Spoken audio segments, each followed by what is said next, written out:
Good morning po. Tayo po'y mag-aaral ng salita ng Diyos. The Book of John, chapter 15, verse 5. Ako ang puno ng ubas at kayo ang mga sanga. Ang nananatili sa akin at ako sa kanya ang siyang magbubunga ng sagana. Sapagkat wala kayong magagawa kung kayo ay hiwalay sa akin. Aklat ng Roma, chapter 8, verse 29. Sapagkat sa mulat mula pa'y alam na ng Diyos kung sino ang magiging kanya at ang mga ito'y pinili niya upang maging katulad ng kanyang anak. Sa gayon siya ang naging panganay sa lahat ng maraming magkakapatid. 2 Peter chapter 3 verse 18. Sa halip patuloy kayong lumago sa kagandahang loob ng ating Panginoon at tagapagligtas na si Hesukristo at sa pagkakilala sa kanyang kaluwalhatian ngayon at magpakailanman. Amen. We need to grow. Yan po ang goal ng Diyos sa ating mga buhay.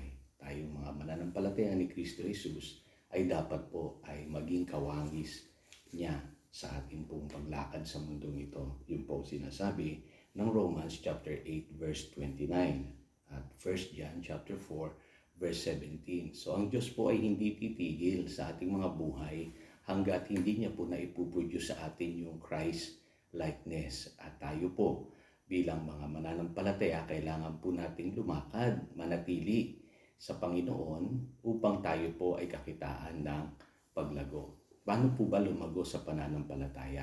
Unang-una po, dapat po maunawaan natin yung tinatawag na vine life.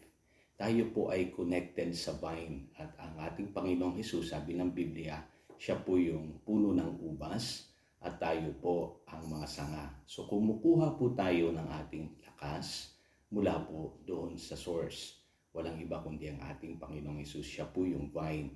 At sa araw-araw po, kailangan pong manatili tayo sa Kanya. At doon po, kumikilos ang Diyos upang tayo po ay lumago.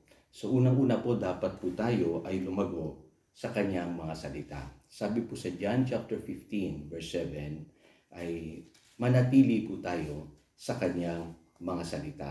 So alam po natin na sa pamamagitan po ng kanyang salita, tayo isinilang na muli sa Espiritu.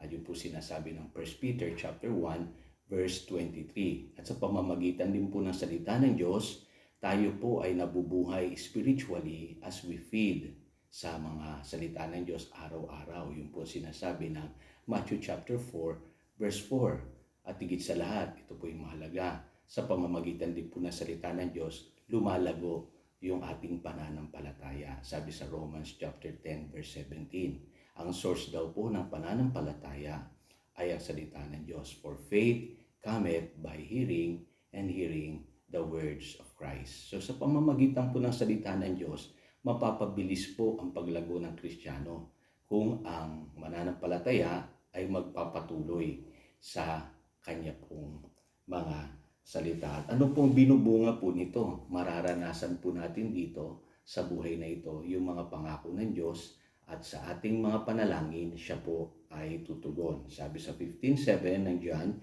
kung nananatili kayo sa akin at nananatili sa inyong aking mga salita, hingin ninyo ang anumang nais ninyo at matutupad iyon para sa inyo. So ibig sabihin po pala na as we grow in the Word, mararanasan natin yung mga answered prayers sa ating buhay. Sabi nga ng isang mangangaral, kadalasan po we don't have a faith problem. Kadalasan po tayo mga believers, meron tayong word problem. Hindi natin alam yung ating inheritance o yung mga ipinangako ng Diyos sa atin sa pamamagitan ng kanyang anak na si Jesus. At ang sabi nga ng Hebrews 11:1, ang pananampalataya ay katibayan ng mga bagay na atin pong inaasahan. Ibig sabihin po yung mga pangako ng Diyos ay nananalig tayo doon at tayo naniniwalang tatanggapin natin ito. So kung wala po tayong pinangahawakang mga salita ng Diyos sa ating buhay, yan ang dahilan kung bakit hindi effective yung ating pong mga panalangin. So grow in the Word, mga kapatid, napakahalaga po niyan. Sabi nga, grow in the grace and knowledge of our Lord Jesus Christ. Pangalawang katotohanan po, we need to grow in love. Yun naman po sinasabi ng John 15 verse 10. Bakit po? Kasi sabi po sa 1 John chapter 4 verse 19, we love because He first love us. So, natuto tayong umibig dahil ang Diyos ang unang umibig sa atin. At yung pag-ibig niya ay ibinuhos niya sa ating mga puso sa pamamagitan ng banal na Espiritu. Yun po yung Romans chapter 5 verse 5. Kaya lang kailangan po natin i-exercise yun. At sa buhay na ito, minsan nakakaranas tayo ng mga challenges na magmahal talaga sa mga taong hindi kaibig-ibig. Kailangan po i-exercise natin yung love na yon. Kasi unless we grow in that love, hindi naman natin mai-experience yung tunay na joy sa buhay na ito. Yun po ang sinasabi ng John 15 verse 9. Ano po? Mararanasan natin yung kagalakan kung tayo po'y nananatili sa kanyang pag-ibig. So, ang buhay na ito ay tunay nga pong inilaan na dapat natin sa pagmamahal sa Diyos at pagmamahal sa ating kapwa. At alam niyo po, no, pag natuto po tayong magmahal at hindi na maging makasarili, nagiging katulad po natin ang Panginoong Hesus at iniaalay na rin po natin ang buhay natin para sa iba. Sabi ng Romans chapter 15 verse 1 and 2. Pangatlo po, kailangan po lumago tayo sa ating pong mga calling. So ano ba ang calling natin, Pastor? Bawat isa po tayo ay merong panawagan mula sa Diyos. At sabi sa verse 16 ng John chapter 15, hindi kayo ang pumili sa akin, ako ang pumili sa inyo. Di po ba magandang balita yun? Na pinili tayo ng Diyos.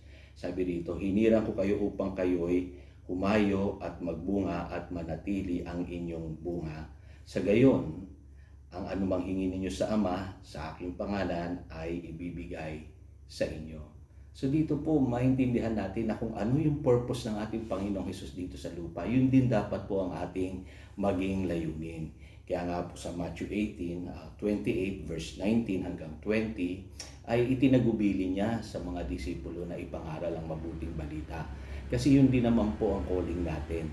Lahat po tayo na nanalig na sa Panginoong Hesus, dapat taglayin din natin yung calling na yun na ipangaral ang mabuting balita. At ang sabi ng Biblia, kung tayo po ay lalago dito sa calling na ito, mararanasan po natin yung fruits of righteousness. Sinasabi doon sa Philippians chapter 1 verse 11, at ang sabi po rito sa verse 16 ay mararanasan natin yung pagsama at pagkilos ng Diyos sa ating mga panalangin. Minsan kaya hindi po tayo nakaka-witness ng pagkilos ng Diyos sa ating mga buhay dahil hindi tayo nag-i-step up sa ating calling. Subukan nyo po. Pagka tumugon po kayo sa panawagan ng Diyos, magugulat po kayo. Makakapagbahagi kayo ng mabuting balita. Maraming tao mabibless sa pamamagitan ng inyong testimony.